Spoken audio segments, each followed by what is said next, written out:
జగన్ నిన్ను అధపాతాళానికి తొక్కేస్తా. పవన్ కళ్యాణ్ మీరేం అధపాతాళానికి తొక్కలేదు నాయన.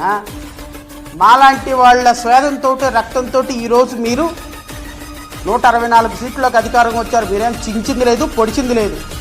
ఈ గత 5 సంవత్సరాల్లో జగన్మోహన్ రెడ్డి పేరింటే 3 సార్లు బాత్రూమ్కి వెళ్ళి వచ్చిన వాళ్ళు మీరంతా. మాజీ ముఖ్యమంత్రి గారు కలలో వచ్చినా నిద్రపోకుండా మంచినీళ్ళు తాగి అలాగే కూర్చొని ఉన్నవాళ్ళు మీరంతా.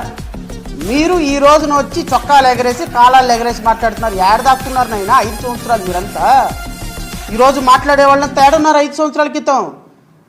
JAGAN అనే పదవి పేరు వినపడితేనే ఎక్కడోళ్ళు అక్కడ సర్దుకునేటువంటి పరిస్థితుల్లో ఈ రాష్ట్రంలో పోరాటం చేసింది మేము, మీడియా పోరాటం చేసింది మేము, గవర్నమెంట్ మీద కేసులు వేసింది మేము, ప్రజలను చైతన్యపరిచాం.